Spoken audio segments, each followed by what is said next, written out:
Et puis il y a cette fameuse course au vaccin partout dans le monde. 10 laboratoires en sont à la troisième et dernière phase de test avec des résultats plus ou moins satisfaisants.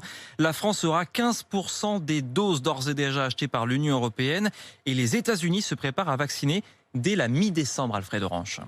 Les autorités n'attendent plus qu'un seul feu vert, celui de l'Agence américaine du médicament. Son comité consultatif doit se prononcer le 10 décembre prochain pour valider le vaccin du groupe pharmaceutique Pfizer.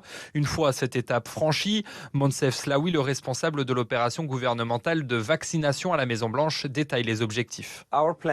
Notre plan est de pouvoir transporter les vaccins vers les sites d'immunisation dans les 24 heures suivant l'approbation. Je m'attends à ce que cela soit vers le 11 ou le 12 décembre. Normalement, avec le taux de 95% d'efficacité du vaccin, le fait d'immuniser 70% de la population permettrait d'avoir une immunité collective probablement d'ici mai prochain.